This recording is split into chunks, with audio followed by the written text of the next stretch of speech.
Hello friends, in this video I will show how to fix and resolve Windows backup not working, failed or did not complete successfully. So to resolve this problem, open CMD, run as administrator,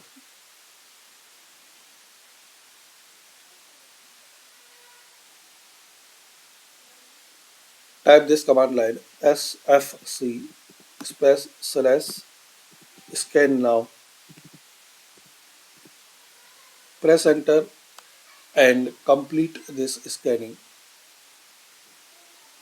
Once this scanning will complete, exit and restart your system. After restart, still you are facing this problem. So you can try second method. Open CMD and run as administrator. Now type this command chk dsk space slash r and press enter.